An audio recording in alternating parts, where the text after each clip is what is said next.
आज दस्तक जेएनयू पर। कैसे जेएनयू में लगे नारे ने बवाल मचा दिया।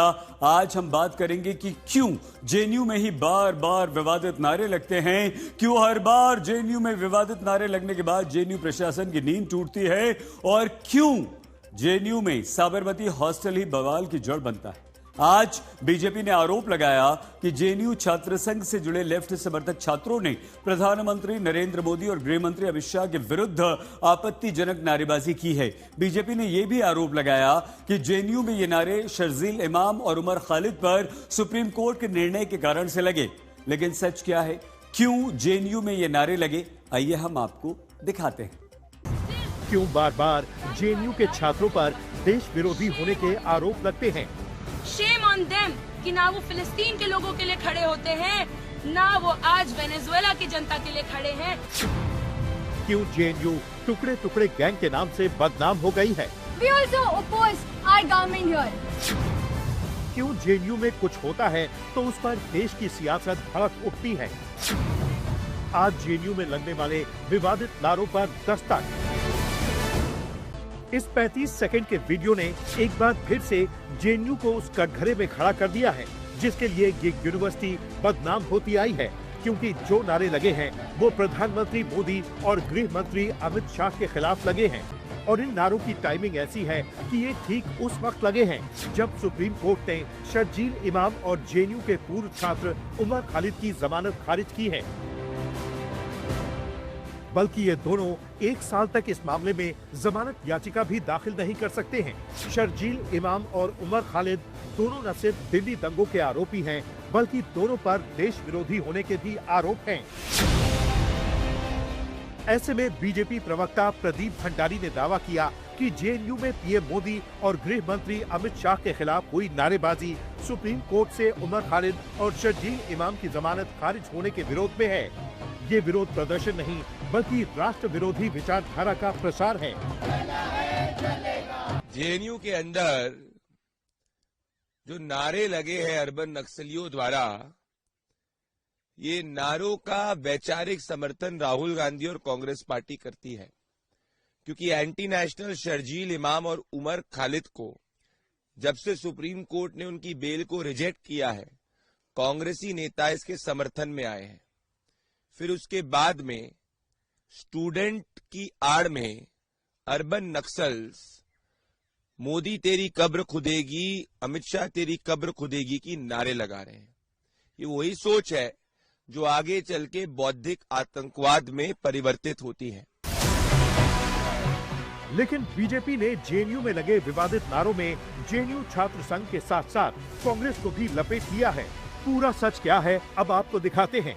पीएम मोदी और गृह मंत्री अमित शाह के विरोध में नारे क्यों लगाए गए, इस पर जेएनयू छात्र संघ की अध्यक्ष और उपाध्यक्ष का क्या कहना है। आज हम आपको दिखाएंगे कि जेएनयू के साबरमती हॉस्टल के बाहर ही बार बार क्यों ऐसे नारे लगते हैं, क्योंकि जेएनयू छात्र संघ सीधे सरकार के खिलाफ आपत्तिजनक नारे लगाता है।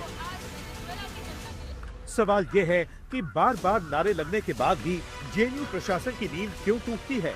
सवाल ये भी है कि क्या जेएनयू छात्र संघ के सामने जेएनयू प्रशासन फेल है।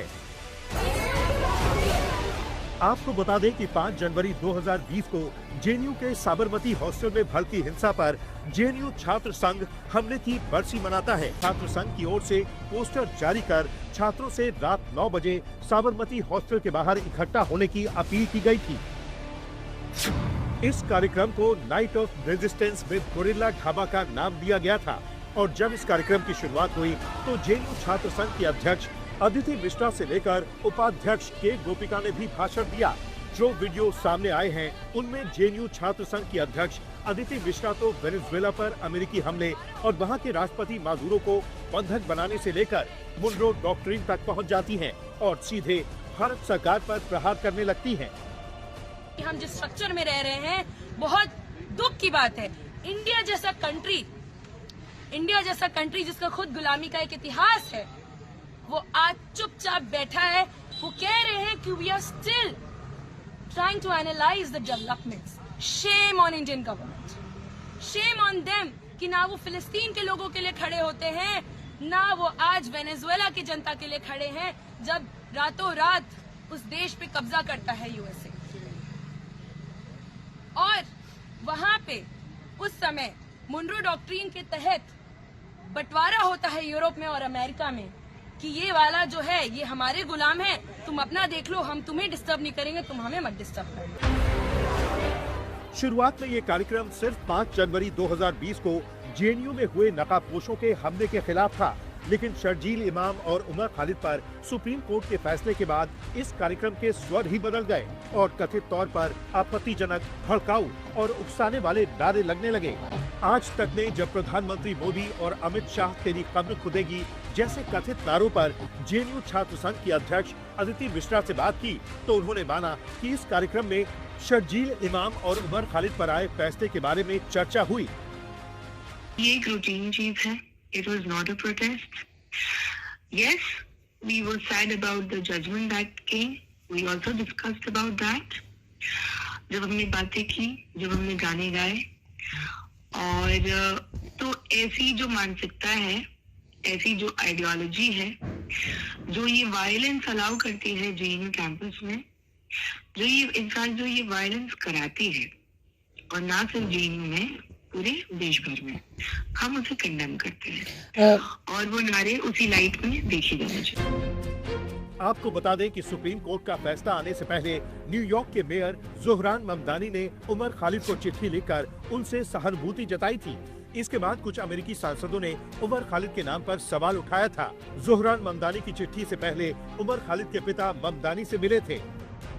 और अब जेएनयू में हुई नारेबाजी पर संज्ञान लेते हुए जेएनयू प्रशासन ने अपने बयान में कहा है कि ऐसे नारे लोकतांत्रिक विरोध के पूरी तरह उलट हैं और जेएनयू के कोड ऑफ कंडक्ट के खिलाफ हैं।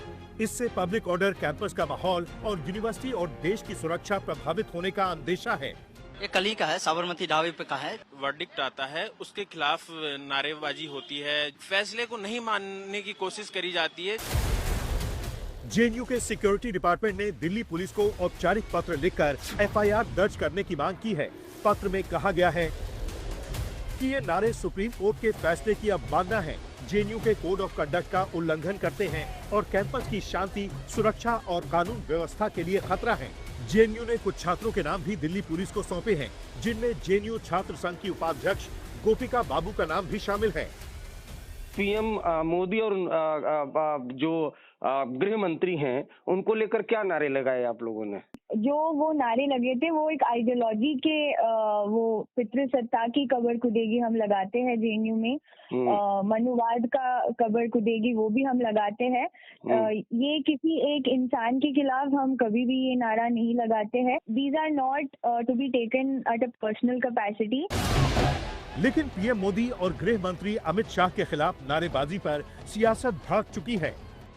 राहुल गांधी जैसे देश विरोधी मानसिकता वाले और सभी, चाहे आरजेडी हो, चाहे टीएमसी हो, चाहे वाम दल हो, ये टुकड़े टुकड़े गैंग का एक कैंप ऑफिस बन गया, कार्यालय बन गया। दिल्ली पुलिस को पहले से मालूम था कि जेएनयू में कुछ होने वाला है। पुलिस क्यों खामोश थी? अमित शाह क्यों खामोश थे? और जिन लोगों ने नारे लगाए उनमें से क्या किसी एक को भी आपने गिरफ्तार किया? क्या इसका मतलब ये नहीं है कि ये नारे आपने अपने आप लगवाए? आपको बता दें कि जेएनयू का लेफ्ट विंग 2016 में लगे कथित नारों भारत तेरे टुकड़े होंगे के बाद से कई मौकों पर आपत्तिजनक नारेबाजी और बयानबाजी पर सवालों के घेरे में आया है। दिल्ली से हिमांशु मिश्रा के साथ आज तक ब्यूरो।